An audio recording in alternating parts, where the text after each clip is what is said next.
Direct from the web, it's Billy Masters Live. And now, please welcome your host, Billy Masters.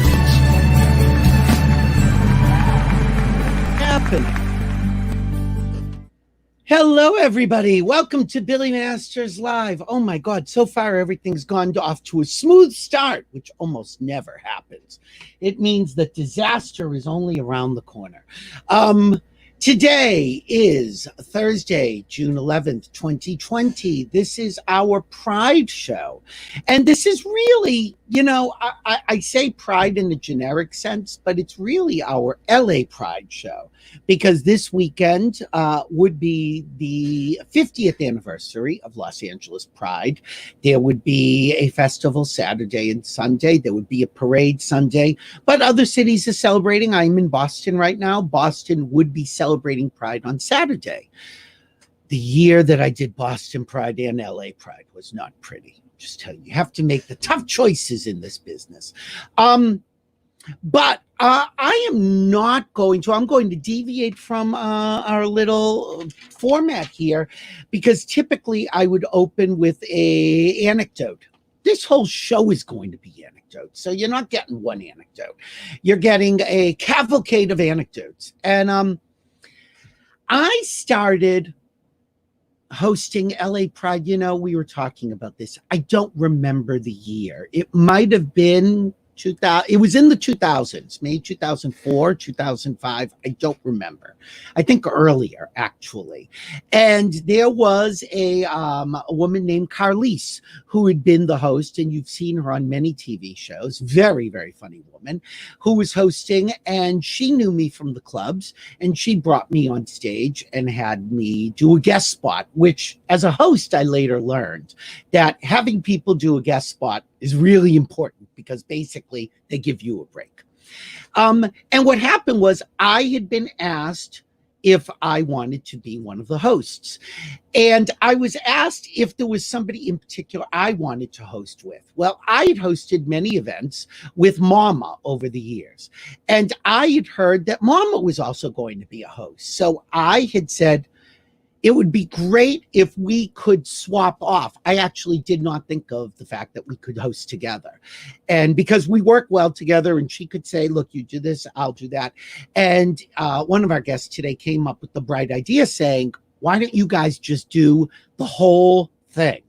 And after, I think, the first year, we were the headliner slots. We basically would host from like 2 p.m. till 10 p.m. on Saturday and Sunday. And it was probably the most fun I've ever had. Now, I know I keep showing this picture. There's a reason I keep showing this picture. Momma is the one in the flowers. Jasmine was the big one on the other side. I just showed this picture because it shows that I had abs. That's basically the reason I show this picture. I also occasionally show this picture to show that even other years I had abs and an enormous penis. You promote what you've got. But I decided I could not do an LA Pride show unless I was co-hosting with Momma. So we're not having our regular Billy Masters Live open. I think we need a new opening. So let's go to the special open.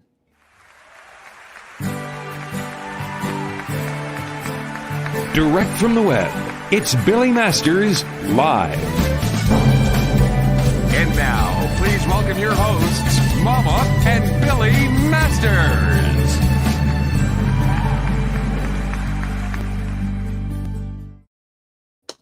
And we're back together. We are here. You are in Boston. I'm in Hollywood. Yep. And we're having a gay old time here on the Billy Masters show.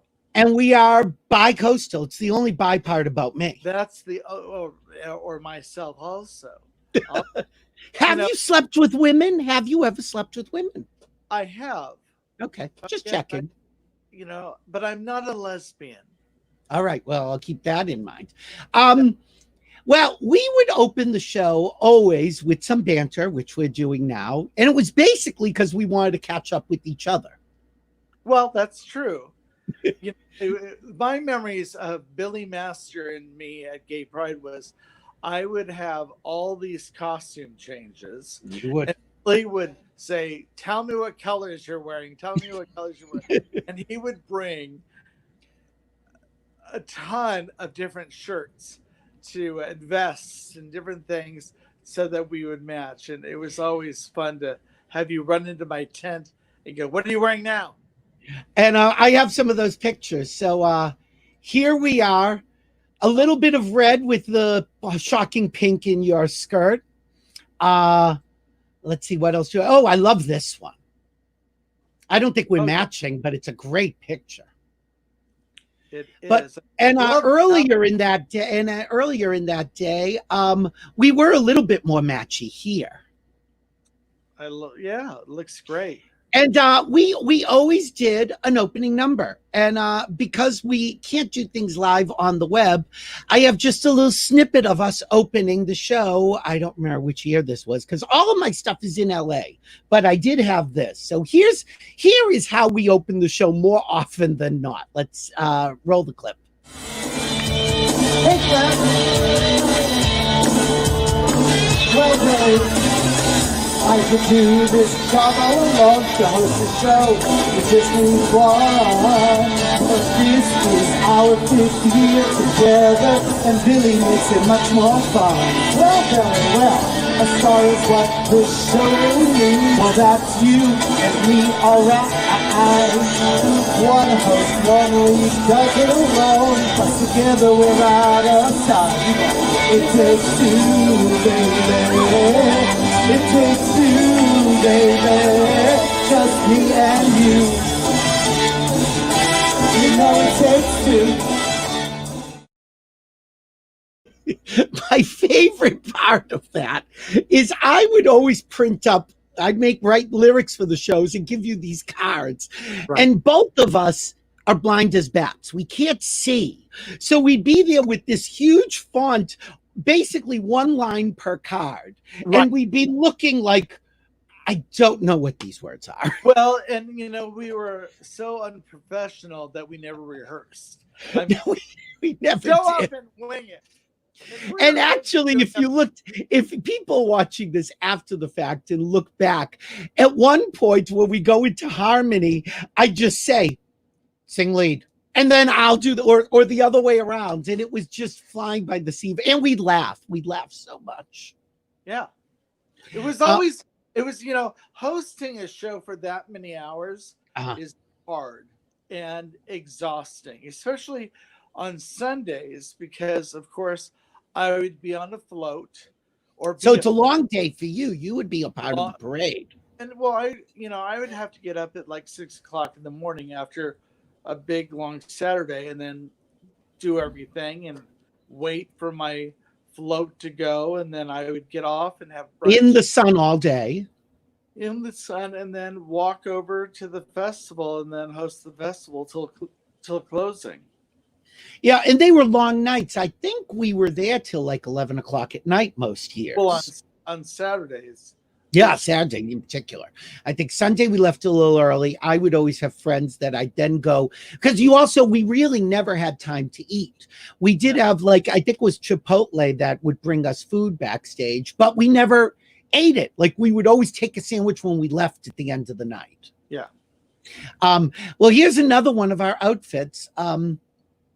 I love this one so much. That's my Dolly look. I love it. And then this picture, and just notice my eyes are looking right at your tits. Well, that's rude. As I should. You weren't a Me Too kind of girl. No. And I want to talk about, there was one year in particular which was kind of momentous for us, and I was wrong. I'm very rarely wrong, as you know. But we hosted the year that we were telling people to vote no on Prop 8, which was they were trying to take the rights away for gay marriage. Right. And we were supposed to talk about this all the time because there was going to be the special election, and we were supposed to mobilize people to get out and vote. And every time I went out there, I'd go, or don't vote because it's never going to happen. I said it over and over again. Nothing would happen. What happened? It happened.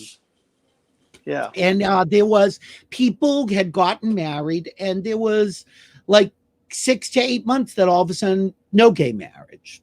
Right. And it was, and I felt so guilty because my friend Mark Shaman, who wrote Hairspray, kept saying to me, "You've got to get the vote out," and he was so serious, and I was like, "Yeah, whatever," Yeah. Well, that was the same year that Barack Obama won, but then Proposition 8 passed. And because we thought that because we had a black president and we had made these strides, they would never take away marriage. Right. That was my rationale. Right. But the sad thing is that the people, the Catholics and the Mormons who it was the Mormons a lot into it were lying about what what Proposition 8 was, and they were saying that if that passes, then people are going to go into the schools and tell your children that they should be gay, which had nothing to do with gay marriage. Right. And the following year, gay marriage was upheld, and it was at that point that it started gaining momentum. And so we had come out the following year and done a wedding medley. Right. And you were in the hearts, and I was in a wedding dress, because why wouldn't I be? Oh, things we do. We had a lot of fun. I have to say, I had more fun, but it was also serious. You were really good every time we were on stage, particularly when we had to fill time because an act wasn't ready or there was some setup to do. You would really give people a history lesson. And why don't you do that now? All right, everybody, it's time for Gay History 101.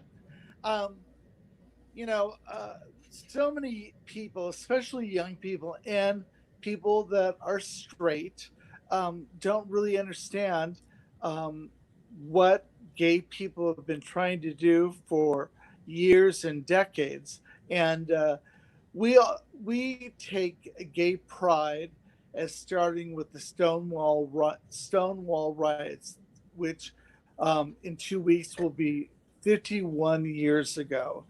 And that definitely got the whole thing started. But here in Los Angeles, 3 years before, we had the Black Cat riots on Sunset Boulevard. And we were sort of ahead of the whole thing with our protests and everything. But, we went ahead and started rioting, and it's taken us a long time to get the simplest rights, like not to be fired from work if you're gay, or not be kicked out of your house or your apartment because you're gay, or it just goes on and on and on and on. And it's just sad because we still, especially under this administration, have to be very careful in this next election on how we vote, because if it goes the wrong way, we're going to be set back even farther. So be sure to get out and vote for the rights of all people to, have the freedoms that every white male has. Thank you. And I think it's important. I don't know. The further we go, the more I think people forget. And what they should know about the Stonewall riots and our rights is we have them because of drag queens. Ultimately, and I also say lesbians, because gay pride festivals by and large are organized by lesbians. The gay boys, we show up, we do ecstasy and dance all night. That's what we do. But the women, the lesbians, there's a reason that the Dykes on Bikes start the parade. Yes. Because they are leaders in our community. They're mobilizers, they're doers, they're organizers. They do not take no for an answer. 1,000%. And as to the Stonewall riots, you know, again, we have so many conflicting reports of what happened, but the most popular one is it was a drag queen who threw the first brick. Yeah. Yep. And then there were heels involved, and you don't want to get between a drag queen and heels.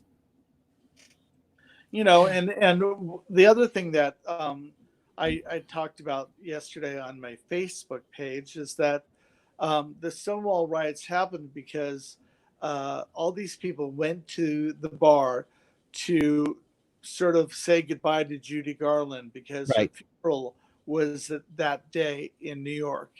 And they went there, and the bar was raided all the time. And so, it wasn't anything big, abnormal. It was every day, yeah. Right.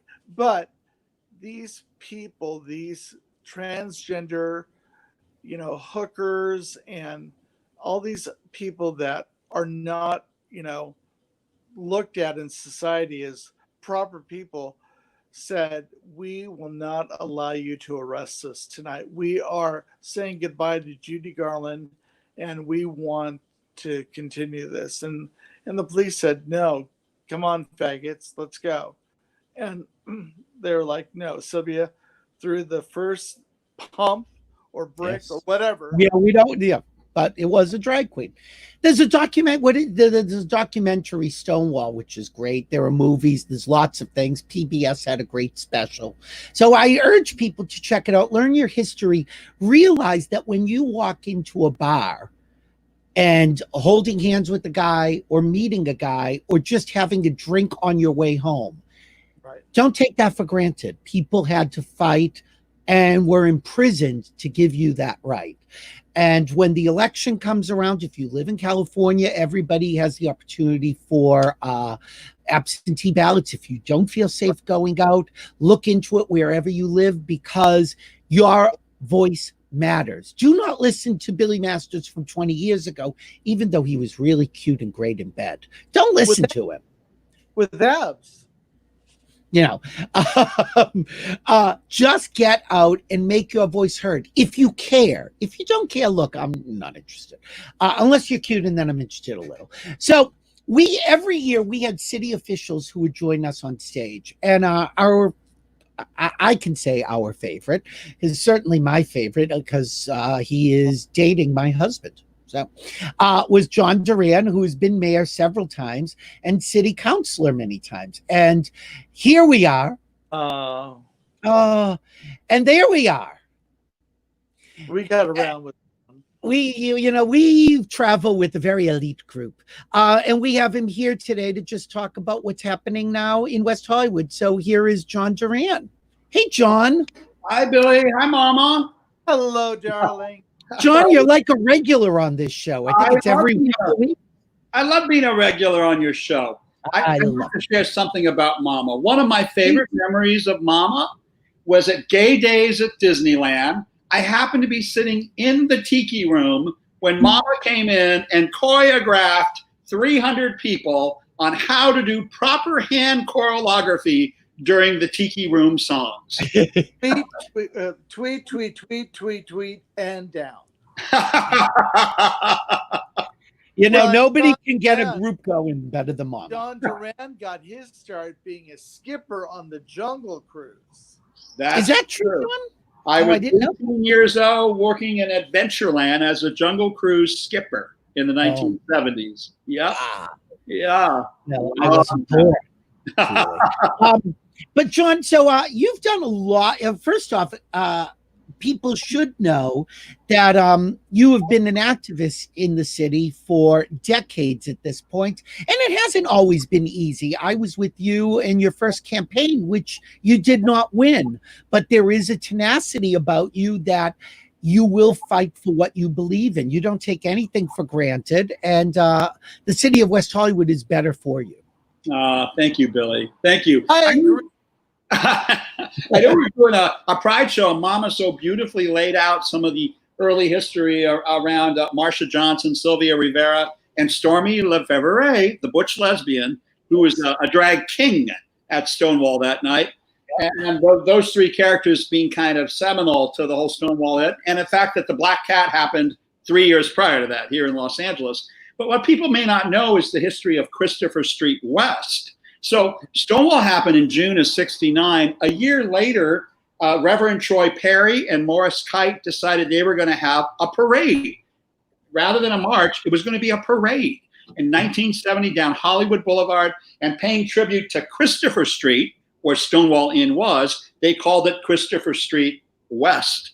And that's how CSW got its very first name and went down Hollywood Boulevard. Of course, it was such a problem. The LAPD was really unhappy they were there. The city of Los Angeles did not want them there. And so it moved to West Hollywood in '71, and it's been here ever since. And West Hollywood, was it incorporated at that point? No, it was unincorporated county land. Yeah. So really, not only do the gay pride celebrations owe a debt to the parades, the entire city of West Hollywood owes a debt, because really it was a time of mobilization of gay people and having their voices heard all around. Yeah, it was. And you have to understand why West Hollywood was fertile soil for that. West Hollywood has been unincorporated county for 100 years, right? It's always been called West Hollywood. At the same time they were creating Hollywood Land, where the famous Hollywood sign was first being shown above Bronson Canyon. But West Hollywood has always been a place for people who are outliers, nonconformists, different, counterculture. And looking across the history, whether it was the Rat Pack in the 1940s, or the blacklisted commies in Hollywood in the 1950s, or the hippies in the 60s, LGBT was just the latest version of non-conforming people who would call this place home. And that happened in the 70s. Talk about what's going on now. There was a lot of controversy this week in West Hollywood that Christopher Street West was going to join with the Black Lives Matter movement to have a protest march. And then there was a lot of jockeying for sort of position that if the gays wanted to push Pride, which is this week, then it minimized the Black Lives Matter movement. But if the Black Lives Matter movement overwhelmed, then Pride was lost, and then ultimately they both went their separate ways. Is that kind of what happened? Can we talk? I mean, it's a mess. And it's funny, I will say that people get very caught up in their own agenda. Yeah. I mean, the city, we're not really involved because currently the county of Los Angeles does not allow gatherings of 50 people or more because of COVID-19. So because of that, we, the city, we had to cancel Halloween this year. We had to cancel Christopher Street West this year. Any large gatherings of people out of respect for the virus. That's the reason we did it. CSW was going to do something online. Then, of course, George Floyd got killed 2 weeks ago, got murdered in Minneapolis. And the Black Lives Matter movement found a new issue to sort of mobilize their movement. Which is great, by the way. We do support that. Yeah, but you never want to co-opt somebody else's movement. If the Black community is trying to get a consistent message out about police brutality, about the way that African-American men are subjugated under police heel and knee, if that's the message they want to get out, having LGBT people come in with hey, it's Pride Month too, we can just hop right on this. Not the way to do that. Not the way to do that. Black Pride happens every year in August at the beach. What probably should have happened is Christopher Street West started talking with the Black community about joining Black Pride in August. Plenty of time to do it, figure it out, how to have the messaging correct. But trying to co-opt somebody else's movement, never a welcome idea. It'd be as if, if during when we were fighting Prop 8, let's say some other group of people decided to come in and start fighting for gay rights. Well, we'd appreciate it. But if you're going to start talking about issues that aren't really relevant, like saying, it's great that people of the same sex get to share a bed every night. Well, yeah, it is. But that's not the message we want to talk about. We want to talk about equality and why we want equality. So it's always unwise to try to co-opt somebody else's movement. And classic, horrible mistake by CSW. Yeah, I agree with you. I should say that we are not members of CSW anymore, any of us. Yeah, And we're not. I mean, I can speak for Mama a little bit and say that we have volunteered our services to CSW, and I am shocked. And again, I hate to bash any one group, but I am shocked. I have gone to CSW events with you, John, and somebody will meet me and say, "Oh, and what have you done with us?" And I'm like, okay, do you not even know the history of your own organization? Mama was on the floor in part, the headlining the parade every year, and we co-hosted the main stage for 7 years in a row. But Mama, what do you think about the sort of confrontational aspect of the two groups this year? Do you have an opinion? Well, a little bit. You know, I posted something on my Facebook page about people looting, and I just got attacked by everybody saying, "Well, you're more concerned about people's property than lives." And it's like, of course not. You know, but you can be against two things at the same time. Well, right. I mean, two wrongs don't make a right, right? Right. And so I just want to see this thing continue. I want to see people that have an issue. I mean, we need to change the country, you know, and we just need to keep on getting young people to get up and say something, you know. And come together, really. And come together. And maybe ask their elders what's happened before. Well, I think there is a gap in the history. John, I just want to bring up something from the past, which is many of our performers, we've had great performers there. I have a photo of us all on stage with En Vogue. And Gaye and Bruno is on the right. She will be on stage in a minute. But there was another performer who I think maybe, I'm not sure, but I think might be one of all of our favorites, which was the year when we had Olivia Newton-John with us. And she could not have been more lovely to Mama and I backstage in particular. And she wanted to be with us today. She's having Wi-Fi issues, but she sent me this message last night. So I'd just like to play this for us. Hi, everyone. This is Olivia Newton-John, and I wanted to wish you all the most wonderful 50th anniversary of LA Pride. And I know with Billy Masters and Momma as your virtual co-host, it's going to be a fantastic event. So happy Pride! I just thought that was so lovely. And lovely.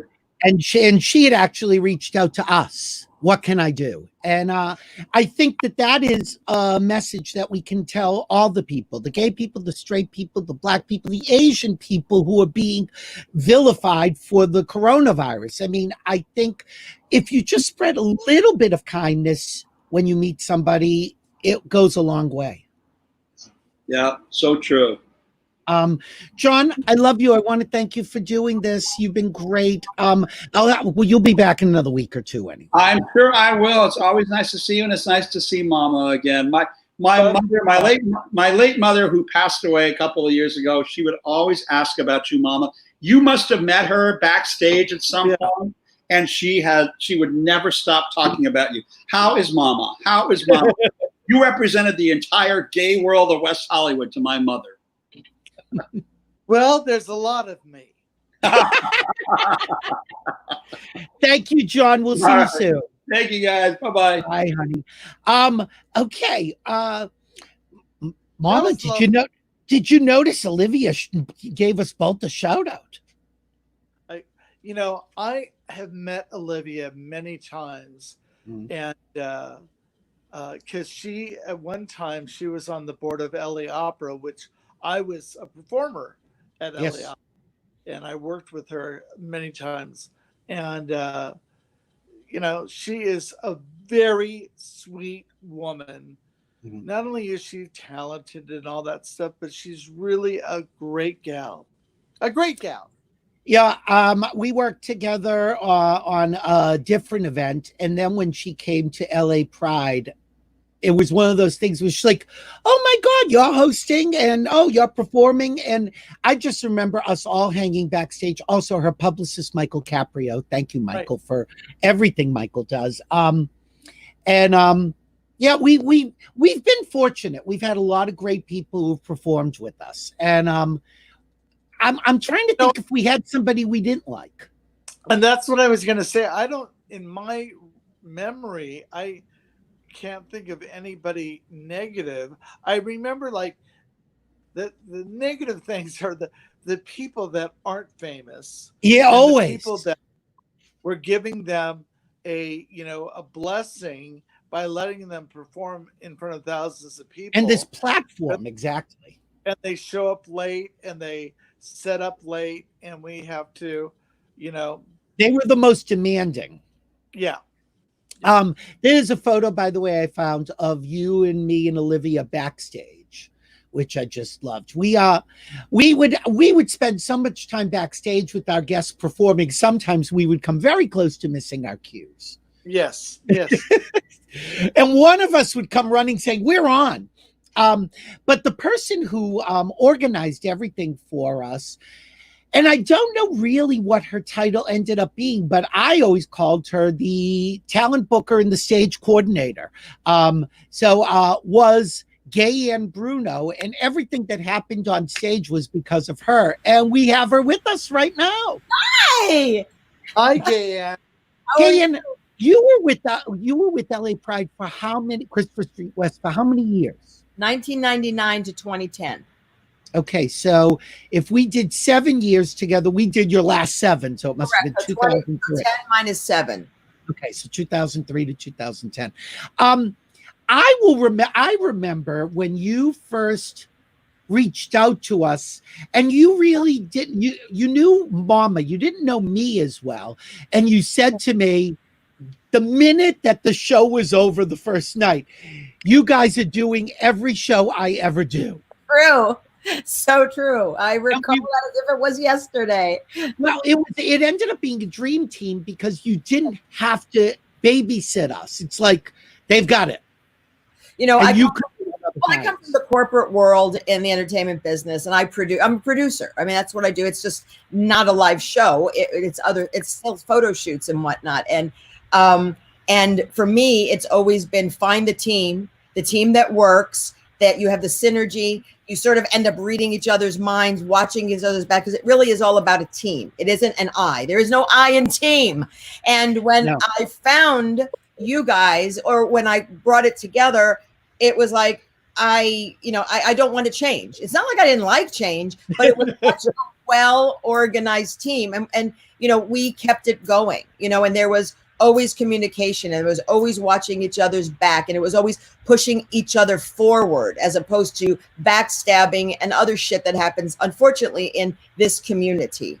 Right. I remember Mama and I were really sort of always asking everybody, "What do you need?" Or asking each other, "Could you do this?" Or "Could I do that?" if there was something we felt really strongly about. And Mama, do you remember meeting Gaye initially? Well, I remember getting a phone call and talking to her, and because there was a lot of weird politics going on at the time. I actually had been. I was asked to do something the year before. I hosted the year before for a moment, and that went very well. She invited me back, and when she said, "Oh, do you know Billy Masters?" I'm like, "Oh yes, we're old friends. Yeah, he would be great." And I was just going to say, Gayanne, that we never had any drama, and under all the stress and under all the weird stuff that can happen at any event, we never ever had any drama. And that's just made it so easy, even though for all of us it was a hard job, but it really allowed us to just enjoy the moment. Yeah, I actually do remember enjoying it. Yeah, it was fun. And the thing is how my coping mechanism with stress is laughter. And, you know, and the thing is when you're with a whole bunch of people that you really enjoy being with for a gazillion amount of hours, and at some point in the afternoon and the evening, it was quite frankly delirium and exhaustion, but we were laughing because even the little things that happened, which could have been crises, is we were very comfortable, very relaxed with each other, had each other's backs, and just laughed through it. But we always got it done. You know, it's funny you mentioned that because I remember when things would go wrong, they would make me laugh so much because it was easy to laugh about them because we took care of them. Right. But I would then run to find you and say, you won't believe what just happened. And we would laugh. But there were also stretches where we would not see you. And the reason we wouldn't see you was because you had to put out fires with people who couldn't do their jobs as seamlessly as we could. Well, the thing is, my title was the Vice President of Entertainment. So I oversaw the main stage, the Latin tent, the R&B tent, the country tent, the dance tent, and for a while there, what was known as Erotic City. So what I did at main stage, I pretty much put little teams together at each of the venues to deal with stuff because I am not a micromanager. It's like you hire the people and you trust them and you let them go, you know? Right. But every once in a while, you know, there were some issues and I disappear. But my home base and my love was always, you know, the main stage. Because half the people that performed on there were friends of mine. So I would say all. And so speaking of friends, there was somebody, I think from our very first year, who was always backstage with us. I didn't know who she was. She was the friendliest person. She was kind of kooky. And I knew she had been an actress. I'm like, yeah, okay, whatever. Everyone's an actress. And whenever we would need something, she would jump in and say, let me help. And lo and behold, I'm turning channels and all of a sudden she's on a show. And I said, that's that girl who I was hanging out with backstage. So I brought her in because she's a friend of all of ours and a friend of our community, Miss Pauley Perrette. Woo, Pauley and Joey. Hi, I miss you. Mama, I saw your face and I almost started crying. I miss you so much. You were backstage with Pauley, you were backstage with us every year. And it seemed like for the entire festival, like you just were like one of the gang. Yeah, I know. And it was so, you know, Gaye, you're like a masterpiece because when you're just saying all the things that you do, because when we marched every year and we would get there. This is Joey. Joey was always with me. You guys know Joey. And I love Joey. Joey's helped me. So thank you, Joey. Yes. But you just listed all the things you were in charge of. And I just think, Gaye and I have not only this together, but we also work with CBS together and a million things for a million years. Right. And gosh, you were so calm and cool and collected. Everything just boggled my mind, all the things you were doing. But yeah, I would just sort of like show up and be like, whatever you need. And then, like, there'd be a couple of times where I mean, like when Mom is doing a million things too, and sometimes Mom would go, "Get out there," and I go, "Okay, I don't even know what I'm doing." Like I would just go out. And I remember you pitching in and being on stage with both of us, sometimes together, sometimes with whomever was around. Sometimes I think we actually just threw you on stage by yourself because you could do it. I didn't even know what I was doing, but I mean. Luckily, I guess I never stopped talking, like ever, and so I would just go out there and like riff with the crowd, like I mean, it was crazy. It's just so I get like teary though because I have so many beautiful memories of all of that, like just everything. I mean, when you just contacted me to talking about this, and when Gaye and I have been texting, and I'm so flooded. I'm sure everyone is like just flooded, and the world has changed. I mean, like these are going to be like memories that I don't know if we'll ever be able to recreate. You know, Gaye, could you tell me how you guys met initially? I've known Pauley since she was like underage, I think. like a long I'm time a lot ago. older than I look. Yeah. When I mean, she was it was the club days, like not even like just I don't even remember, but she was performing in bands and stuff. And then suddenly, you know, she got a role. She started working at CBS, and then we reconnected because I've been at CBS for 31 years, so I'm older than I look. I have been I've been 2 decades, something like that. Yeah. And then you know what? And I used to be it was Club Cherry and Club Makeup, both of them. And again, Club Makeup. I used to co-host a Club Makeup. I'd throw me up on stage and I'd start ripping over there, which was another. But it was through. I mean, Gaye and I've known each other forever, and it's interesting because you know how you'll have great relationships with people. I'm not a good out of context person, so it's like we knew each other like from this world first, and then it's like, whoa, we're like in our professional lives together, me and Gaye. It's like, yeah. And we're 2 peas in a pod, and we get into so much trouble. Good trouble. Good trouble. Always good trouble. Well, it's funny because Pauley, I remember when we first met backstage, and you didn't have I don't think you had a series at that point. No. And you were just sort of like, oh, what do you need? And would really sort of be like with all the volunteers to the side, except you were really helping us more with the performers. And that's when I realized, oh, she knows what she's doing. Well, I've actually been on a TV show like every single day of my life in LA.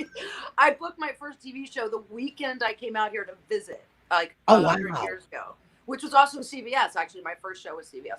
And then but then the only time I wasn't on a show is when I ran away and joined a punk rock band.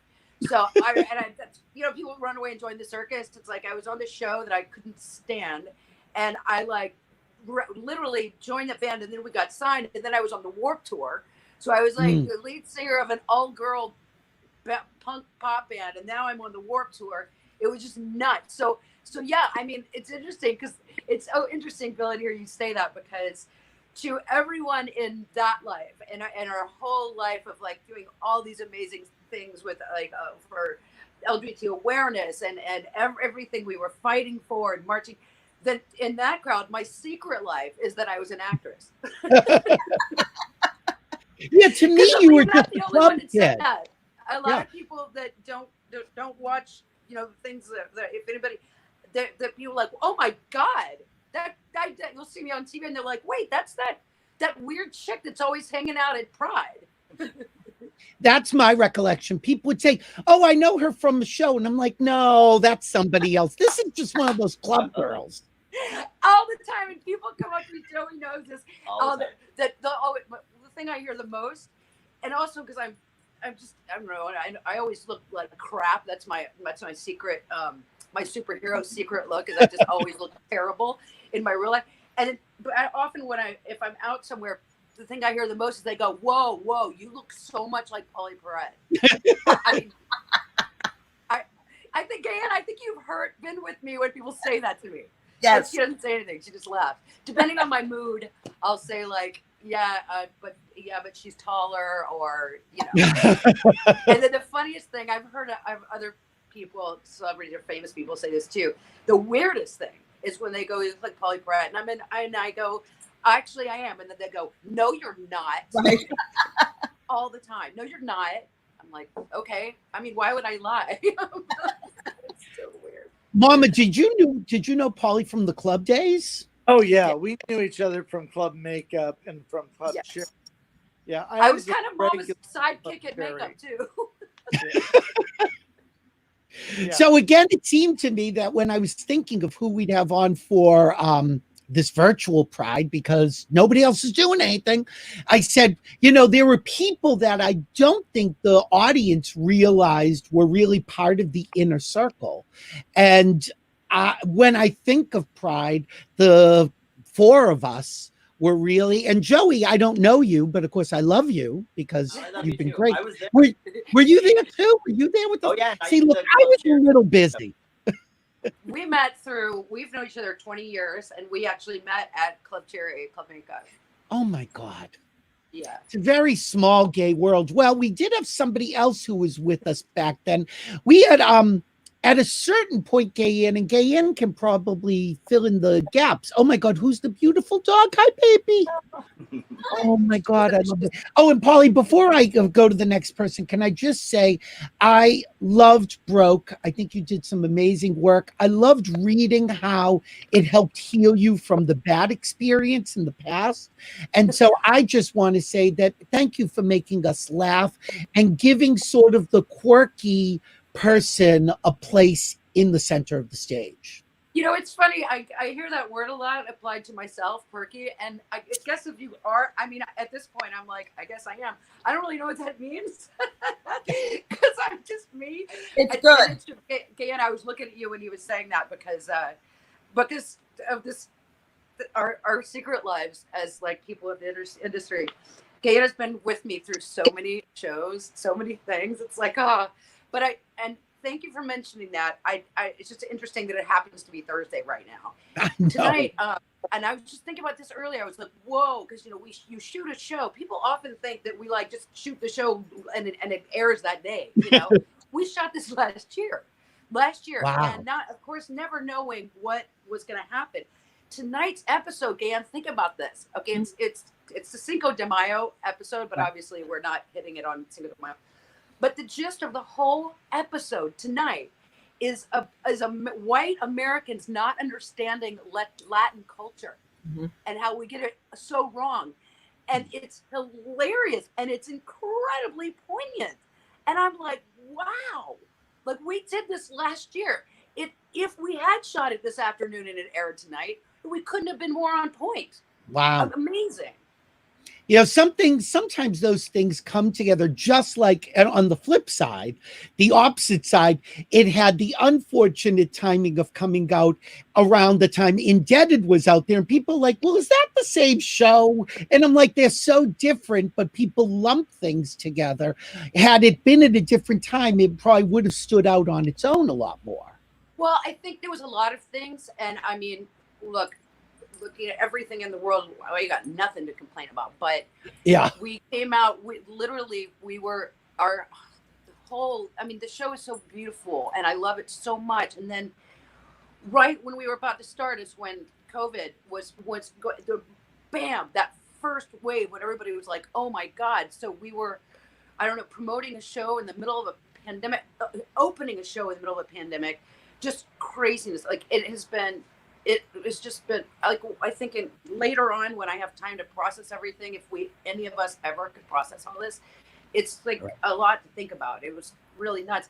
What sucks is that our show is beautiful and it is a very poignant show and it's very funny. But what we were saying through comedy is so important on this show. And that's like, yeah. Oh, look, by the way, can you see our shirts? No hate. There you go. Yep, I got them. Because that's me, and so this is like because Joey wore it over here, and then I thought he was so much smarter than me, so I ran and put mine on too. Oh, you're such a copycat. I know. I've done it to him before, but you guys are all this is reminding me, and like I said, making me so like, but we were fighting so hard during all these times, and I know I'm gonna get off in a second, I promise. But that's right. Go. Oh, okay. But, being a part of No Hate campaign since the beginning, and like the what we were fighting for and marching and fighting and speaking. I talk about this part of my life where like, I had a job, but then my full-time job was like, and I talked to Dustin Lance Black about this a lot because a couple of summers ago, I spent the summer in Vancouver shooting When We Rise, the history of the LGBT movement. And I always saw him all the time, but it's like my full-time job was like I was speaking, I was marching, I was speaking, I was donating, I was speaking, I was volunteering, I was speaking. Like I just was constantly at a podium, like speaking. And it was such an interesting memory. And I remember like everything with No Hate campaign. Like now this is like, I was like vintage, but at the time, wow. And the other thing, Joey and I go to, we always march with our church, which is this. We go to Hollywood United Methodist, the greatest church ever, the one with the rainbow flags, and we get vandalized all the time. That one, because our church as together worked so hard, kind of on the forefront in the nation of working for marriage equality. And we always marched with our church, and because it was such, I mean, I think about those days, it was so weird and confusing for people, for us to be a church, right? Right. And it was really confusing for the awful people with the horrible signs.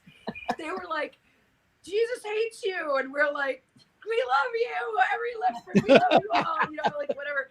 Because the Jesus hates you people, like, like we baffled them. We boggled their minds, and it was so fun. Like, it was so fun. And that was like a really big deal. Like, and I actually have a cross tattooed on my foot because when we would have like events on Sundays, it was always on Sundays, you know. And then so our church, we would go, you know, we're a huge church, but we would a big part of us would go and march. And I said to my pastor, her name's Kathy, she's from Alabama like me, and I said to Kathy, I was like, why does it always have to be on Sundays? And we were like, wait, I want to go to church and march, you know, if I could do both. And she said, you get out there and worship with your feet. Thank you. And I was like, wow. Hello. Okay. Yep. Yeah. Yeah. We also have our like rainbow church shirts. Oh, yeah. But I think this was a good one to We wear. have a lot. Not this one. I don't know, Braun. I gotta be careful.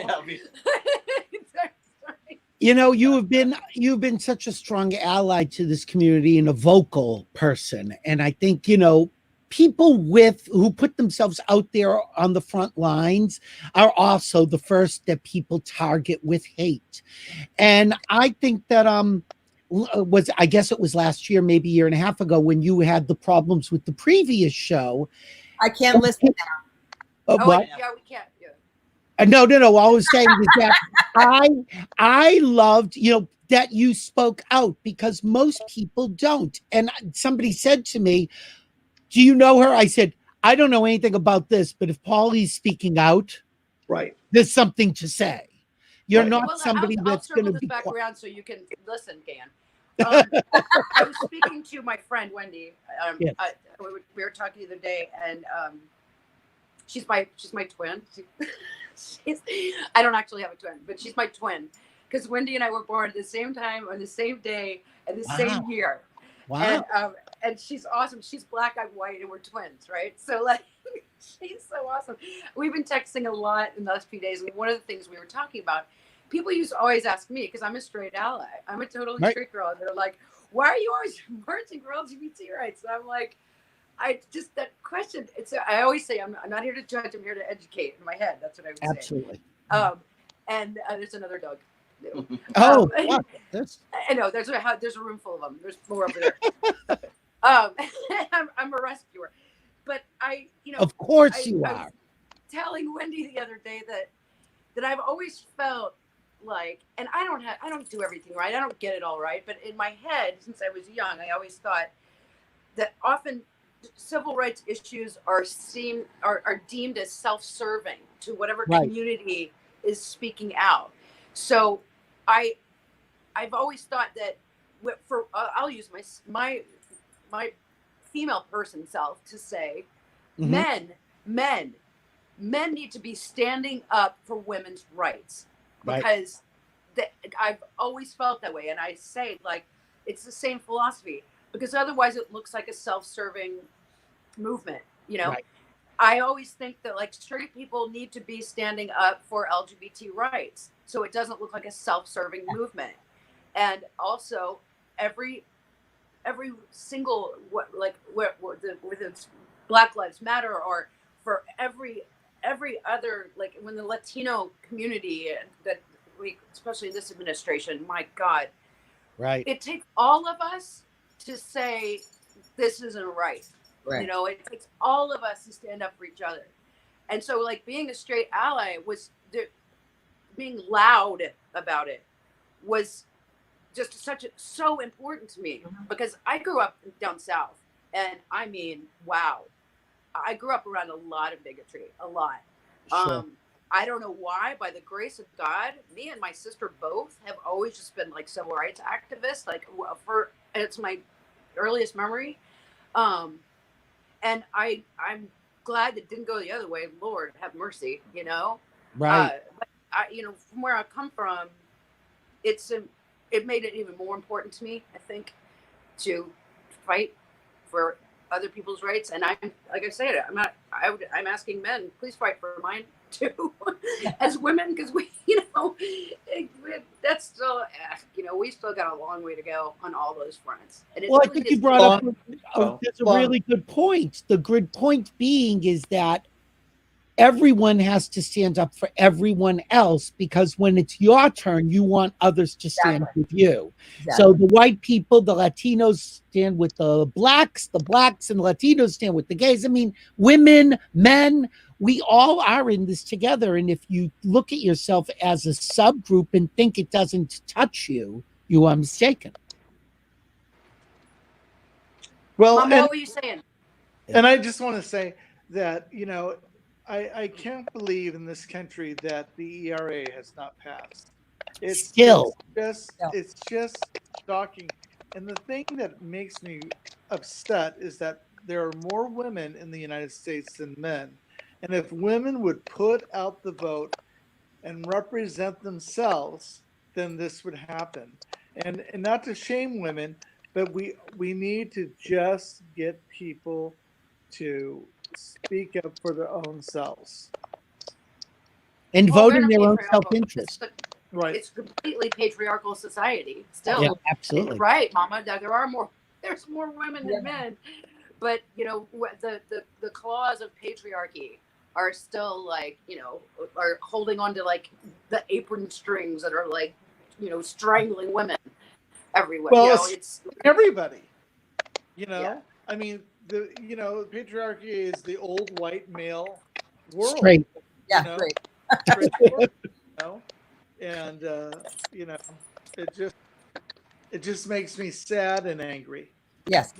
But on a positive note, we do have the freedom to speak out and come together and not only protest but also celebrate. And Pauley, on behalf of all of us and for everyone in LA, I want to thank you for everything you've always done for us, because you have been really the wind beneath a lot of our wings. So thank you so much. Oh, well, God, I want to thank everybody out there for, like, being, like, you know, like, you know, whatever, everybody, the weird, quirky, whatever the hell the adjective is at the moment, but, like, for just welcoming me so much, you know. It's just like, I was just like this weird kid, and, like, that the whole community has just been, I mean, people that aren't aware and don't understand, they don't understand how loving we are, this whole group. It's like going to Pride every year was like a giant hug from millions of people.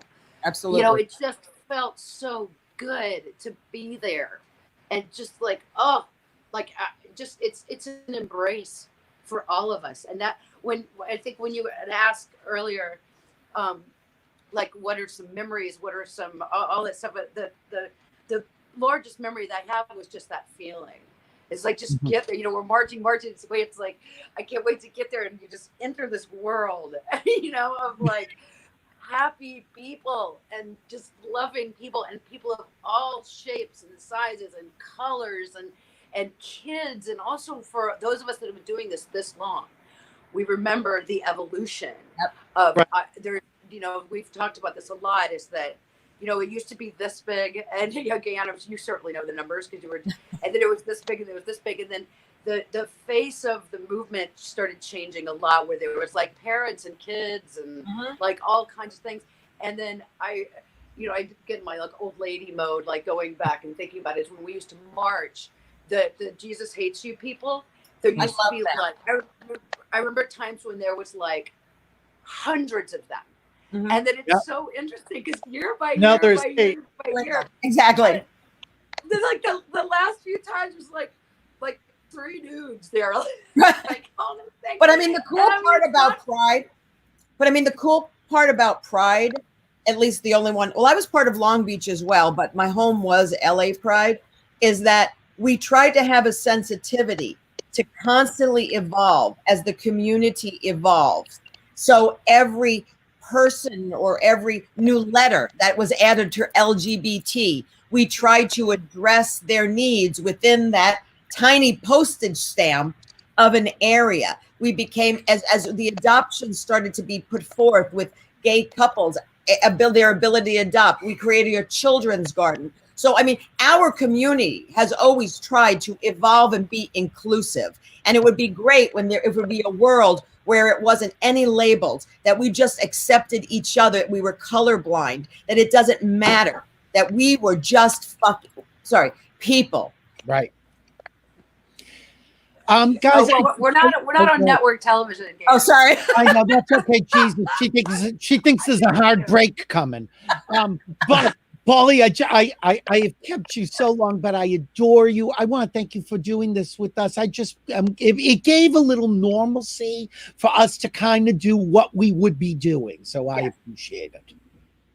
I love you guys so much. Thank you. And Pauley, do me a favor and reach out to Billy and get my information. Yeah, Joey, I'll send you everything. Yes. Perfect. Oh my God. Yeah. Ugh. We're my all. dog just handed me a piece of poop. Oh Jesus! All right, now it's turning into a very questionable kind of show. I love Pauley, you we guys. love you. Happy Pride. And Joey, thank you so much, Joey. Oh my God, what the hell kind of show is this? Now it's gonna next thing you know, we'll have a snuff film. It's a quirky, eccentric show. Exactly. It's a John Waters movie all of a sudden. Tig, see now I see Pauley in the background still laughing. Tig, I'm pushing you to the end, just so you know. Just keep watching, Tig. Tig's like, okay, because we have another special guest with us. Gaye, I'm gonna pull you out for a second as well, and then I'll bring you back. We'll wrap with you. Oh my God, Mama, it's becoming exhausting. I love it. Okay, we have another special message. Here's, a world that we didn't know would exist. Do you know that the Chippendales dancers, well, you know this, of course, have gay members? Huh. I mean, there's straight ones?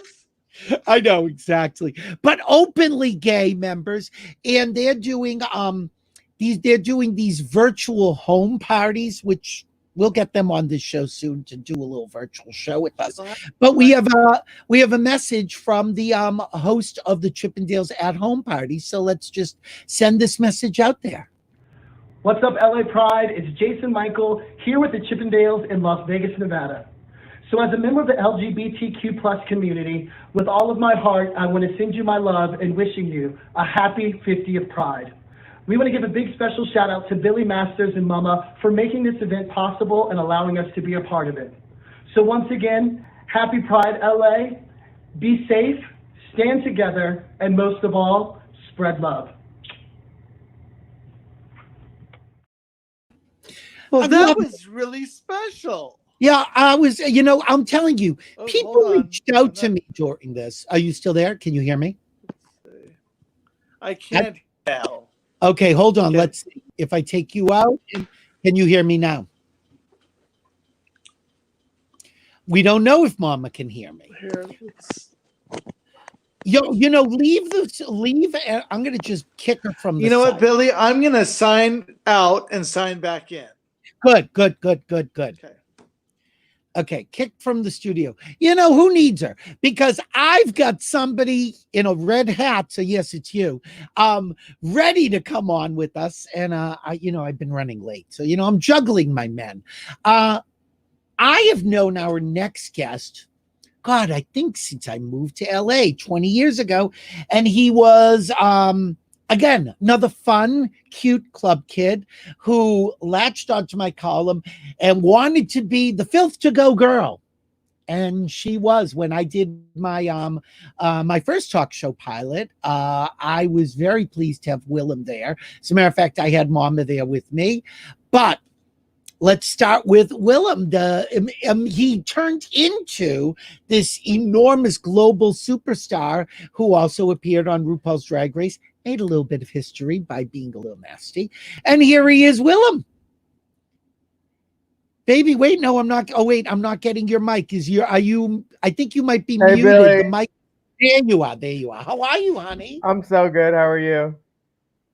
I'm fine. I love terrible, but I'm so good is just the easy answer. Honey, what's wrong? Just the world and my arms hurt from holding signs, and like that shouldn't even be something I'm complaining about. But it was nice to see Pauley. Like I met her at Club Makeup when Mama snuck me in, and a couple years ago I worked on that when we Rise show with her too, in different parts. But like I remember thinking, I was like, I would always see like her, Kristen Vagnus, Lance at all like the same like things. Oh yeah. Lance used to live right near that church. Yep. Chad Darnell like did his readings for Joey there. Like, and it's just Pauley's always like been somewhere where I've been like, hi, like we see each other, and it's that. But and it's she also brings, you know, in that whole group brings a lot of light and warmth just in their presence. And I have to say, when I first met you, I saw you as like this little magical being that was always so happy and spread joy and love and was having a good time. And there were bad times. We sat and talked about a lot of those. But I knew when I first met you where you were going. I wish I would have. You should have told me. Honey, I told you. You didn't listen. Yeah, I just remember working the doors at parties, and especially Jeffrey Epstein's party, not that Jeffrey Epstein. Yep. Different Jeffrey Epstein.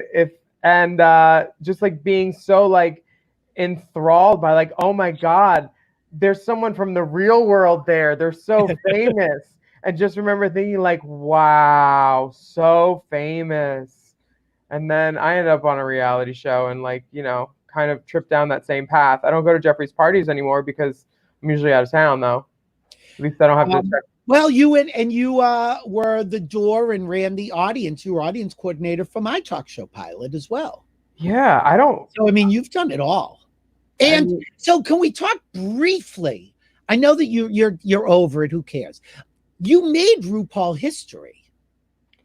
I did until another girl got disqualified. Wow. Now I'm just a number. Recently. Yeah, I know, but you were first. Yeah. Was that a good experience being on the show? Because I've talked to a lot of the girls who've been very pro and very con. They have very mixed feelings. What about you? I feel like to like speak out negatively right now against it would be kind of a misstep, but like every experience has pluses and minuses, and there's a whole hell of a lot more pluses. Yeah, sorry. Pluses than negatives. The negatives were enough though that I definitely made my issues known with them. And that's fine. It was just a job to me. It was 3 weeks one summer almost a decade ago, and it seems to me, because I know you, it seems to me you were pushing the limits and really kind of wanted to be booted. No, I was self-producing the whole time. I knew that I had to be in New York for a musical in the middle of production for Danny Francesi, and Derek Barry, who was just kicked off All Stars, was my understudy. He did the first. I know, he did the first 2 shows in New York, and then he knew that I was coming. And then I showed up for the last 3, which was when the critics were there, and we won best audience. We won audience award from the Fringe Fest that year. Yep. So I was like, I'm glad I left. You know, I wasn't gonna win the show anyway. Like I knew it was Sharon. Like people aren't dumb, and it was a fun. I'm glad. I would never say I regretted doing Drag Race. At all.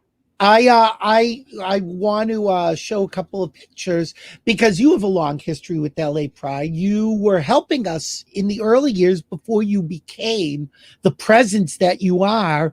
We've had you on floats. Was that was the worst float ever because for like at least like more than half of it there was no music because whoever didn't bring the right boombox or couldn't play their shit. I was so mad. I had to do so many drugs that day to have fun. And then the music started working a little bit at the end. It worked a little bit at the beginning and a little bit at the end, but nothing in the middle. And then, of course, I love this picture, but this was what you did online with LA Pride. Who did that Photoshop? Wow. I don't know, but it's gorgeous. fuck? It looks like someone put their toe in Vaseline and just smudged it all over my face. Look, you take it. And now I'm going to bring Mama in because Mama has a long history with you. Hi, Mama. I discovered her in LA. Yeah, how did you meet? How many hours were you in LA when I met you? Okay, so I have the date written down somewhere, but I know it was maybe October 29th, 2001, probably, because it was the day or two before Halloween. I have it all in my journal. I'm writing my second book now, and I haven't gotten to that part yet, but I definitely lost a toenail within the first 2 days of meeting you, because we did the whole Halloween parade. We're doing like pop-up shows, grocery cart, all decked out in patriotism with like, we were all in Americana stuff. Pauley Perrette had like this blue jumpsuit on with stars. We were decked out, and I was like, this is my first Halloween in LA, and I'm with like this star. And where did Billy go? That was amazing because it was right after 9/11. Letting you two just talk. I'll be back. Too afraid to come out to West Hollywood for the big parade because everyone thought somebody would bomb it. And I was like, no, we're going to go out there with the Star Spangled Banner and we're going to put on the show. And that's what we did. And my boots were too tight, and my toenail fell off about a month or two later. First, it turned into a mood ring. It was like bluish, then yellow, then purple, pink, and then I yanked it off, and it has never grown back right. It grows totally northwest, like doing its own thing. It's like thicker. I remember thinking it's like, oh my God, it's my grandpa's toenail, and I'm only like 20. Because I was 19 when I met you. We can't complain about feet around Mama. Yeah, true. There's a rule on this show. Hey, she saves on pedicures. Yeah, work smarter, not harder. There's an article coming out in the Los Angeles Blade, and it may be, I think it's out today, Mama. I did a story about Mama, who's been having some health issues. You'd never know it. We're here, and you know, we have sort of a history. I mean, it's really kind of 3 generations, because I really think you could be our child, Willem. Me? You're a child. Although you were more of a child 20 years ago. I'm old enough to be your mother. Mama's my mama, so yeah, like drag mama, for sure.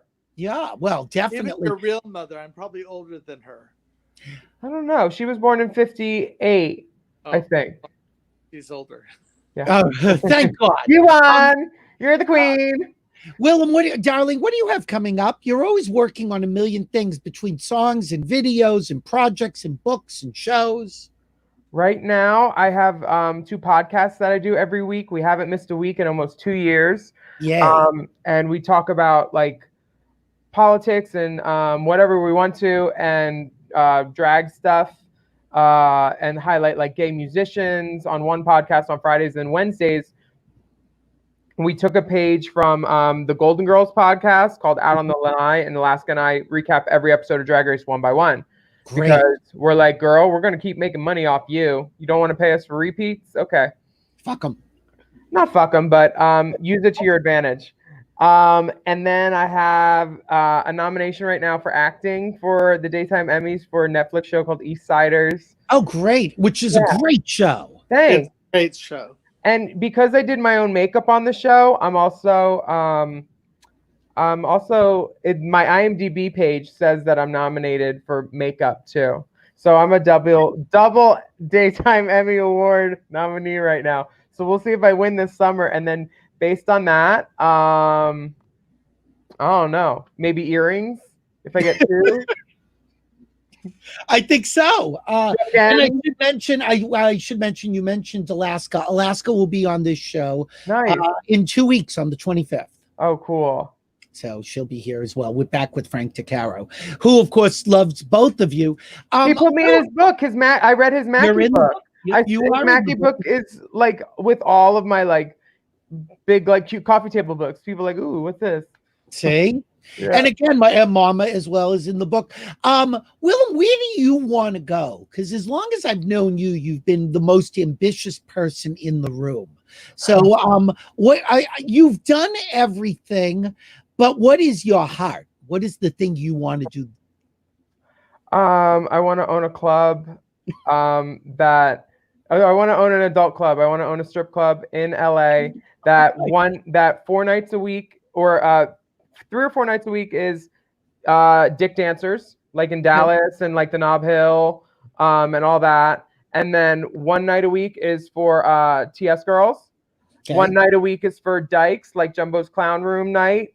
And then 1 night a week Sunday is drag, and like a drag show. And I told Alaska about it, and she already told me, she's like, Mom, I'm gonna be the house mother. I'm gonna run that cast. And I was like, all right, like, so, you know, I have that on my 10-year like plan. Like, I've always wanted, my grandparents owned a bar. I grew up like I grew up around alcohol and a lot of bad decisions. And I want to continue that legacy. And if we could host something, you know, we're available. Oh my God. I mean, this is part of the legacy right here. Mama is the reason at 19, I was able to jumpstart my career instead of waiting until 21 to get into clubs, because she introduced me to everybody. Drag queens are conduits for youth to find like ways to survive. She introduced me to Anthony Lopez, who got me a job flyering, which was the only reason I could make money under the table and survive in LA and go on auditions and try to follow other dreams. She snuck me into my first club at the El Rey with my arms stacked with dresses and wigs and boxes so they wouldn't card me. And then once I started going in drag, they never carded me anyway, but I was always with Mama. It was always me and the baby, who was like my best friend and my roommate. And he's a doctor now. Like, it's you raised some kids. You did it. Well, I think there is this long tradition of drag queens really nurturing not only young drag queens, but young gay boys, young straight boys. They're very nurturing. Now, not all of them. Some are bitches. But some are lecherous. Mama's not. She's the opposite. She was nothing but good-hearted. I would sit at the costume rental place with her, and she would teach me about fashion. There was a section at the top where it was like skimpy little like rhinestone crop tops and stuff, and it was called hooker tops. And she said, "That's your section. Climb the ladder." And I said, "I'm not a top." But I would borrow all these little cute shirts from there. And she taught me about Bob Mackie. And like I wore Bob Mackie to my Star is Born premiere because I wanted to feel like a star. And I was like, that's what Mama always would instill in us. And like, you know, it really helped having a mom. Thank you, sweetheart. I love you. And I wore a petticoat that she wore I got it made into a dress, and I wore that to the Emmys last year when I presented. And like just being able to upcycle fashion and like have a legacy garment like that, like that'll go to someone else one day. I'm sure they'll have to let it out because it's so slender on me. But it's like so beautiful. Like they took a petticoat and turned it into a dress because, you know, and you got that from my drag sale, right? Yeah. Mama had some treasures she was looking to get rid of, and I was happy to post, and I showed up, and there were so many people. I was like, this is okay. I got to go dibs. I'll talk to you later, Mama. I went and got what I wanted, and then I came and said hi. And I got exactly what I wanted, and it's so beautiful. Guys, I love both of you, you know, and we could chat forever, but I gotta keep it moving. Willem, thank you, pumping, Queen. Baby, thank you so much for doing this. I adore you. Mama, Willem. Okay, Mama, I love you. Bye, Billy. Bye, sweetheart. Oh my God, it's like our history. Well, I've gotten around, as you know. I do. So I'm gonna bring back, because we're gonna have to wrap in like 10 minutes, but I want to bring back Gaye and Bruno. And we had somebody who joined our team. I don't know if it was a year or 2 years into our tenure, but what happened was Gaye Ann again could not be all places all time, and it really exploded at a certain point. LA Pride main stage, and what we needed was somebody who would run a tight ship like we did. And so we brought in a stage manager and tech. Tig Moore is here. Hi, Tig. Hi, guys and gals, Mama, Billy, Gaye Ann. What was your official title, Tig? Well, you know, Gaye Ann can speak to this probably a little better than I can. I originally, you guys may not remember this, but I originally was brought to you by Flag Systems, the audio company right, that was hired to do Christopher Street West, back when we had the stage on the opposite side of the baseball field. Right. Way back when. I was a sound engineer and a musician, and I happened to be playing in one of the bands that was on the old stage. Right. While Flag was doing the audio, who I also worked for. So I would go patch things in, get the schedule done, and then I'd go put on a different shirt and pretend to be the musician I am, and I'd go play drums with the band. And that happened a little bit. And then Gaye approached me one day and said, we're having tremendous problem with the amount of advance that's happening. Right. And people showing up, bringing stuff to Gaye. They didn't say that they were bringing people, that they were bringing tracks. It got really technically complicated. Yes. All of this, you can all attest to this. And then all of a sudden something happened that was a trip to me as a straight man. It seemed that the world embraced Christopher Street West. Yep. And all of a sudden we had to move the stage to the other side of the park because now we've got 8,000 people in an area that used to be 1,000. Right. And there were families. And Gaye Ann, in her brilliance, I shouldn't talk about you as if you're not here. In your brilliance on the commission side was like, look, we need something for everybody here. We need dance acts. We need porn stars. We need big anchor acts like Joan Jett and Olivia Newton-John and full concerts. Well, we became Gaye Ann, would you back me on this? We became a festival. They actually, correct, with the talent that I was bringing in, and we were up leveling everything, and then so the stage had to change. We really had to up level it because you're right, we did become a festival. And one of the best things I read, and it really made me proud of all of us, was when the LA Times described LA Pride as the gay Coachella. I realized I had made it. This is exactly what I wanted. I wanted to uplift it. I didn't want it to be, because not to slam other prides, and this is not slamming, but they just were more like ma and pa grassroots. And I know that although we tried to keep the lesbian clogger club, But I mean, as long as and the board was always with a struggle with me, and I love them all. But we want it grassroots, and I'm like, no one is paying the amount of money we're asking at the door for a breast exam and some shitty, food. We have to up level the talent. So year and after year, and you guys know, I used to battle for our budget to get upped because I wanted the entertainment to be a higher rung. And so, and I think Joan Jett was really the pinnacle of that. We had Joan Jett do a full concert that you would have had to pay hundreds of dollars to see. And we brought in, and I keep showing this photo, but I'm standing in the wings with Joan Jett, and I look down and there's Sharon Stone. Yep. Yeah. And I said, oh my God, Sharon Stone is here. And I go down there and said, well, first I asked somebody, can I invite her to come on stage? You're like, if Sharon Stone wants to come on stage, come on stage. That is not the story. The story is I get a call before from her assistant saying, this part I don't know. Okay. Saying that Sharon Stone wants to come, but she wants to meet Joan Jett because she hadn't met her, and she wants to watch the show, not in the crowd. Right. So I then that's the year I created the mosh pit. The pit, for Sharon Stone. And I had a crush on her. So of course, whatever Sharon Stone wanted to do was to do. So when she got there, she asked me, do you think it would be okay if I can announce Joan Jett? And then I came to you guys and said, sure, let's do whatever Sharon Stone wants. Right. Yeah. So okay, I didn't know that part. I see her in the crowd and I go over to her and I said, hi, would you mind blah, blah, blah.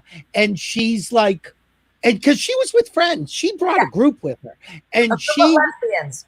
And so she just said, of course, she's like, and she repeated to me, as long as I get to meet Joan Jett. And she was supposed to introduce her. What we ended up, we switched it at the end. We ended up because she wanted time with her. And she said, can I go up at the end? Because then people will listen to me, because she'd also raised a lot of money for AIDS and had just done a huge benefit at the Cannes Film Festival. So when it ended, and the crowd didn't know she was there, and I said, you may think that's it. Ladies and gentlemen, Sharon Stone, and pandemonium broke out. But that was the good part about what we did. I mean, like I said, and this is not all about Gayanne, but I had a lot of friends. And and what I love to do is always the element of surprise, to give people something they didn't expect. Like, remember the crazy year that we didn't announce it, that we were going to premiere Madonna's video, Hollywood? Yeah. And I got in trouble because everybody thought, because Madonna was on the radio that afternoon hinting, and I had my board come down on me yelling, Madonna can't come. I said, she ain't coming. It's Right. just That's what everyone thought. She's not. But then she alluded that she was coming, and all the, oh my God, everybody was on tactile alert just in case she decided to show up. And I mean, and then Joss Stone not wanting to perform. Don't even talk about it. I'm just going to say it in passing. Cyndi Lauper, Belinda Carlisle, Jodie, the Bangles, Olivia Newton-John. And then Fantasia Barrino. I mean, yes. Oh my God. And then I got the four in Vogue to perform. They hadn't performed. Tiffany and Debbie Gibson, who had this war in years, performed on our stage for the first Debbie time. Gibson. And there's Deborah Gibson. Yeah, all right, calm it down. But I mean, it was just like people wanted to play at our Pride. Yes. And I will say, I believe, if I'm not mistaken, Tig may have taken this picture of us just to give people an idea. This is earlier in the day. We got to huge capacity proportions at the end of the day when headliners will go on. But this was us just starting the show. And that was, we just said, let's do a photo op. And we didn't know that crowd would quadruple. No. But the cool part is that like Berlin, who everybody knows, Terry and I are friends. Berlin performed. I mean, then we had that all-star jam with Martha Davis, Deborah. I mean, it's like, you always have to uplift. You always had to uplift and pull something out. And I was always the renegade because I never told half the people what we were doing because they know. And I will say, Tig and I talked about this all the time. We did at a certain point, we started posting the timeline on both sides of the stage. If it said somebody was going on at 7:10, we were like, they're going on. And Tig would say to me, okay, or I'd say to Tig, they want to do another song. He's like, get them off stage. I'm turning them off. And that's it. I mean, we ran a very tight ship, which is unusual. Well, we were always overbooked, and most prides run a very sloppy ship. People would say, oh, Cyndi Lauper's going to be here at 8, so I can show up at 9:30. I said, no, you better be here at 8. But that's the thing, because there was such a large community we had to address. I wanted to make sure we had jam-packed talent. And we needed Tig. So when I touched base with Tig and I said, look, because I had been doing the stage managing kind of. You have been. I can't do this anymore. I just can't do this anymore. And I called Tig and we had an offline conversation. I said, I need you to do this. And Tig, and that clock, I'll never forget, that clock was always, we had clocks everywhere.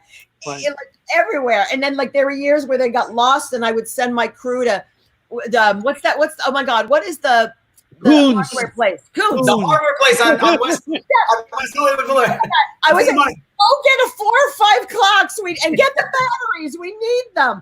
And then the good part, and then because they were so jam-packed and things were happening. I mean, you guys were emceeing. Tig would get on sometimes and talk. We had Pauley. For no reason, would just get this. Give me the mic, mom, whoever, you guys or whatever. But that's what I'm saying. I mean, we did run a well-oiled machine and it goes back to there was synchronicity. There was teamwork. We had each other's back. And and I'd like to take credit for this, which I never take credit for anything. No, but I have to say, I really put together an amazing team of people. And that, besides the talent and all the stuff that I got accolades for being the VP, the thing I'm most proud is the people behind the scenes that we put together, that I put together, because otherwise none of that other stuff would have happened. So I applaud all of you. Thank you. We applaud you. Years for being my right hands and my rock. And there was no ego involved with no ego. Anybody that was working backstage were there to work and to make sure that we had the best festival that year, and there was no drama. Well, the good thing is we all also had our own assistants. Mama always had someone with her. I always had someone with me. And if we need, again, one of the great things about a great manager is when they hire you to do a job, they leave you to do the job. If you're doing the job, I don't care how it got done. So Mama and I we'd get the list. From Tig would bring us a list of the lineup. We would sit down and say, who do you want? Who do I want? We both want this one. Okay, we'll both do it. Nobody wants this one. Throw Tig out there. Yeah. And if somebody would show up with a CD that we have a track that we didn't know we had, okay, get it to Tig or get him on the walkie or have somebody go and do it. And Gaye never really knew at a certain point how something was getting done because she was a manager, and she would very often send somebody to us and say, ask Mama and Billy, ask Tig. They're the ones doing it. That's their job. And I tell you, every once in a while, I still get asked what happened and why is it so different now? And all I can say is, all I can personally say, I'm speaking for nobody else, only for myself.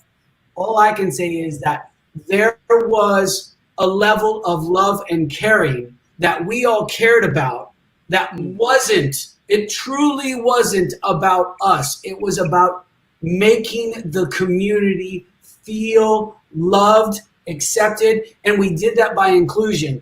And that goes to Gaye. And I got to tell you, I love you for this, and I'll always love you for this. You never made, even though I'm a straight male, you never made me feel uncomfortable or this is not your place. It was an inclusive environment that allowed people to be themselves in that moment. And during the day, it was a very different crowd than at Headline. Oh, yeah. It was a very different thing. And I get that. But there was also families, and there was also this sense of, especially when we had to, vote down those awful Christian, I don't want to say Christian, religious people that were trying to tell us that we couldn't be who we are. Right. Especially around that time, it was important that we did not exhibit hatred or divisiveness in any way. And what Gaye did was she allowed it, entertainment-wise, to be inclusive. And that brought people together. And that was a really beautiful thing you did. And you are to be commended for it. Well, I think they say that the fish stinks from the top, and it also sets the tone. If you have somebody great at the top, it elevates all of us. And when you mention about no ego, Mama and I are both performers. We both wanted to do numbers. We both wanted to do shtick, whatever we could do. There were years we didn't, and that was our call. Nobody ever said to us, you've got to cut something. We would turn, and Mama would come to me many times and say, I know we had a song for me scheduled here. We're running long and I don't need to do it. They've seen me enough. Or I'd say I was going to do something, forget it. Because you had to put the show first, not yourself. And nobody, and I should also point out, nobody would have said no to us for anything. If Gaye, aside from the hard close that we had, which was either 11 o'clock, it changed so many times. There were times until midnight, remember those? Right. And there were times that we were shut down by the sheriff. Yes. But aside from needing to end at a certain time, we could do whatever we wanted, and none of us ever took advantage of that. The only time that I will say Gaye pulled a little rank was she did want to be on stage with Terry Nunn and Martha Davis. That I remember vividly, and I said, Vividly. I managed both of them. Right. And they were also good friends of yours. Yes. And it was like, this is like my moment to sort of like be with my friends and sort of, I don't know. Yes, I did pull rank. But other than that, was pretty good. Can I tell a quick story, Billy, about part of how that came about with Gaye Ann? So I was the drummer in the Motels. I don't know if you guys know that. Gaye Ann got me the gig. I was the drummer in the Motels and Bow Wow and a bunch of other stuff. Anyway, that's beside the point. So we were like, we know Gaye Ann wants to be on stage during the big Kumbaya moment with Deborah Ayala, and we did Iggy Pop's Lust for Life. I don't know if you remember. And I brought, I with her permission, I got a bunch of my friends from other bands to come out. We had people from 9 Inch Nails, the Allman Brothers Band, Ricky Rock. I mean, we had a lot of heavy hitters in the studio musician world come out, and we all played together on that one tune. And we needed a way to get Gaye Ann on stage, and we didn't have it yet. So at sound check, someone's like, okay, well, she's not just going to stand back there and dance. And I said, well, what if we made her a percussionist? And she was all upset. She's like, we don't have the budget. There's no gear here. I'm not calling Auntie M again. We're not getting more gear here. And then she stops at me and she goes, I don't know how to play percussion. So I sent our guitar player from the Motels, Clint Walsh, I sent him in his car. He had to go pay $40 to get his car out of Hawk to park it again. He runs over on a Sunday morning, runs over to Guitar Center, buys a box full of maracas and shaker, and put a bunch of shit in her hand, and just stand next to me on the drum kit. And I have a video that I'm going to post of Gaye Ann looking at me, trying to go, where's finally she got it? And it was that white girl moment of, oh, look, I can dance. It was fabulous. And I'm part of the band. I'm in the band. And great. you know, I will say that I think we were all part of the band because yes, we were. The whole show was a well-oiled machine. And again, the way a good show should run is the way it did with us. And it's unfortunate that we're not all still doing it. Perhaps at some point we will work together again, but we have an awful lot of memories, and we've shared just a few of them today. Yes. Yeah. Go ahead. Go ahead. I know we're running late, and I've got to get up at 2 o'clock off a Zoom call. But I have to say, there are some times when I really, really get real melancholy and miss it because the world is changing. And for that one time, it was a microcosm of just inclusivity and love, peace, happiness, gratitude, understanding. That's my mantra. And we all came together because I know a lot of people are like, why do we even need gay pride anymore? And, you know, granted, you know, the organization, when I was in it, yes, it was a business. You know, I never got paid for anything. It was completely volunteer for 12 years. And we got a little bit. We got parking. Just stipend. It wasn't even being paid. You guys did. I got a stipend. Right, exactly. I always appreciated you guys working with me on that. But the point is when Pride turned from what we had to a big business. Yeah. And everybody on the board was paid a lot of money. I don't think the talent. No. Never a quarter of what we had. You can have a big name, but a big name that doesn't fit the crowd just to pull people in, to me, doesn't address the sensitivity of the crowd and the needs. And I think, you know, I don't know what's happening. The last time I went was 2012. And first of all, I felt a fish out of water because I didn't feel like part of it because I wasn't.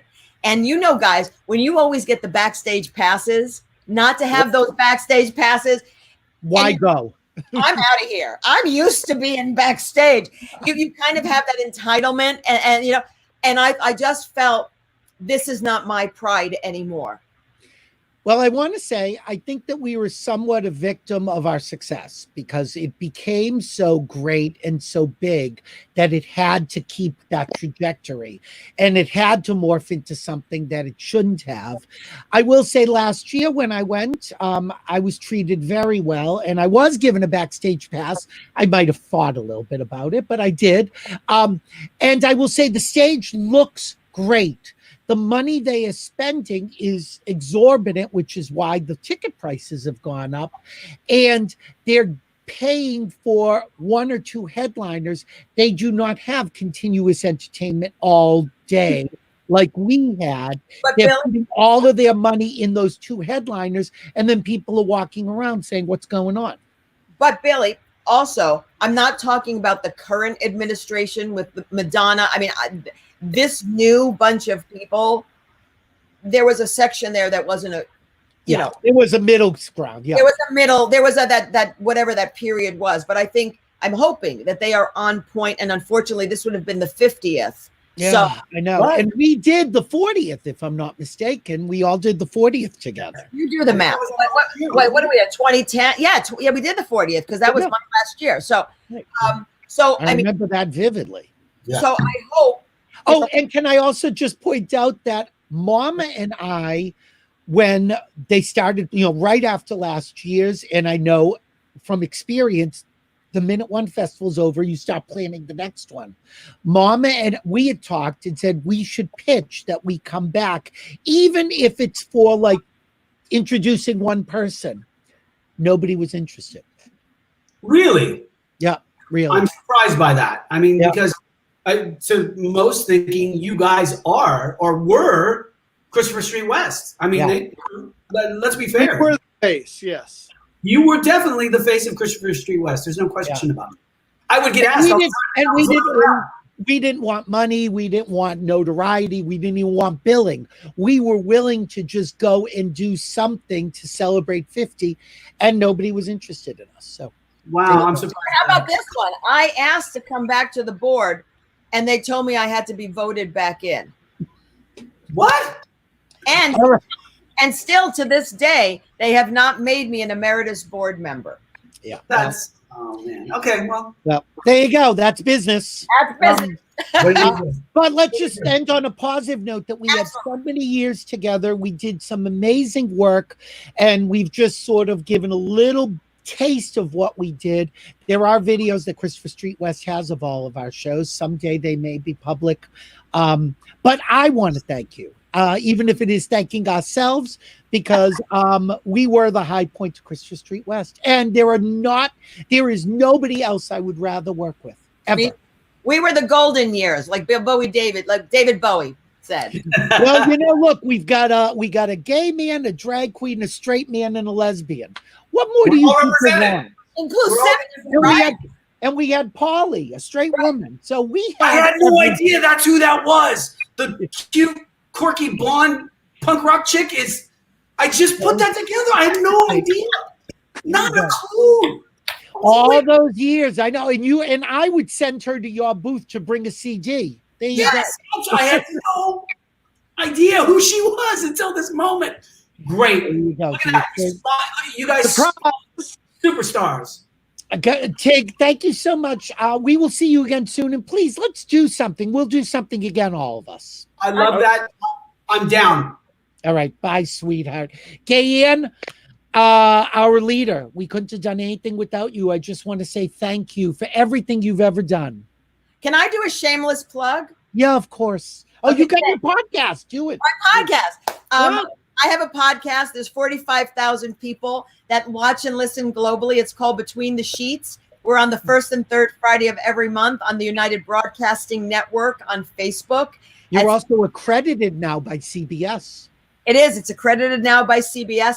I also, since March 22nd, have been going live every night on Facebook live chat. I've been watching you. I mean, like 600-700 people are watching. I'm like, what the fuck do I have to say? But it doesn't matter. It's so cool. Because I'm never in the front of the camera. I'm usually behind. So I'm enjoying and understanding the ego. What you guys have done, it's just amazing that you can have a voice and it's your opinion, and you're not judged if the like minds come. So, you know, I learned a lot from you guys. So thank you for sort of, I just watched you guys, and I sort of now am, I mean, Mama and Billy, you're my parents too. So thank you. And, you know, follow me on Instagram, QTE Brat, and my Between the Sheets Facebook page. But yeah, I miss this. I miss us. I do. Miss Well, you know, it's not Pride unless certainly the three of us were the core group. And I will say I appreciate that the conversation every year started with, what do you two want? That was really, and if we had said we want to do the morning because Mama wanted to go right off the parade and do the afternoon, we might do that. But it was, what do you guys want? And we'll fill in around you. And that almost never happens. And I appreciate that. Thank you. And I appreciate that too, Gayanne. Thank you.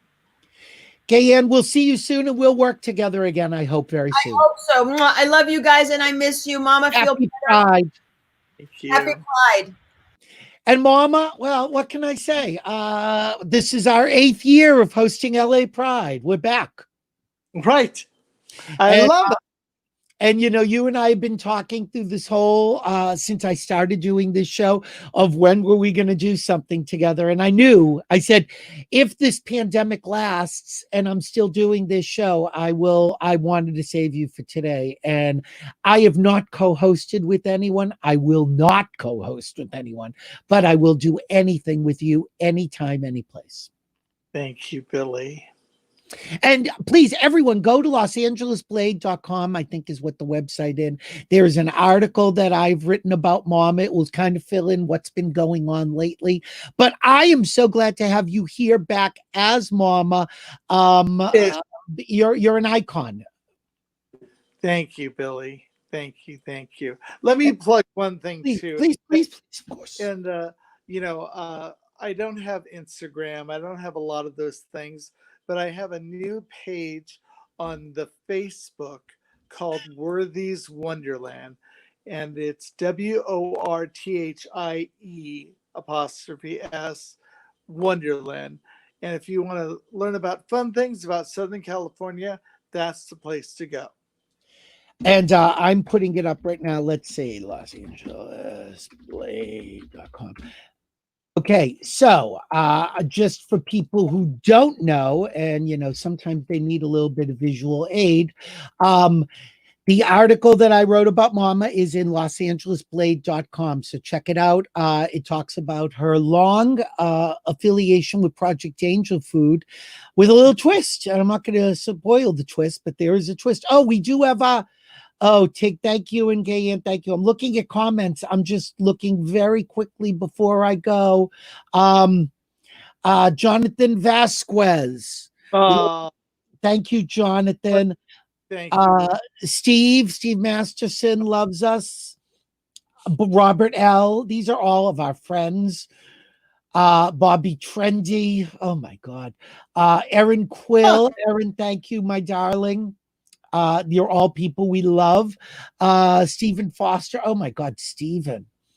Mom and I were in a film together called Hidden Hills. Yes. All right. Can they get that on Netflix? Play that he wrote and a couple of other things. And of course, Robert L., thanks to Mama for all you do for the gay community and for the world. And I echo that. Just scanning down.